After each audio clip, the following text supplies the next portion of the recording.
பைத்தான்ல ஒரு வேரியபிள்ல ஒரு value assign பண்ணி அதை எப்படி பிரிண்ட் பண்ணலாம் அப்படிங்கிறத பார்க்கலாம். அதை வந்து 3 டைப்பாக பிரிண்ட் பண்ணலாம். அதில் ஃபஸ்ட்டு ஒன்று வந்து இந்த டைப்பில் பிரிண்ட் பண்ணலாம். இது எப்படின்னா, ஃபஸ்ட்டு வந்து ஏன்னு ஒரு வேரியபிளை அசைன் பண்ணிக்கிறேன். அதுக்கு வந்து 5ன்ற வேல்யூ கொடுத்துக்கிறேன்.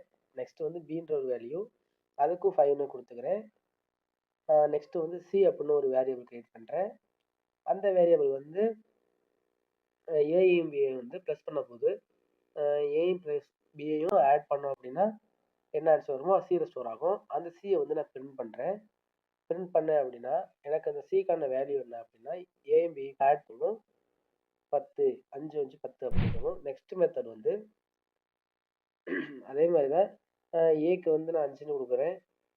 பிக்கு வந்து நான் அதே மாதிரி 5ன்னு கொடுக்குறேன். நெக்ஸ்ட் வந்து பிரிண்ட்டில் போயிட்டு ஏ ப்ளஸ் பி அப்படின்னு கொடுக்க போகிறேன்.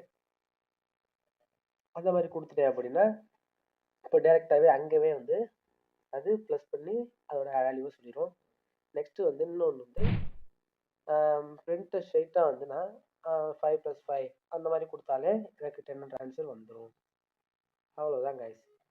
இதை நான் வந்து இப்போ ரன் பண்ணுறேன் அப்படின்னா எனக்கு வந்து 10 ஆன்சர் வந்துடும். அவ்வளோதான் கைஸ்.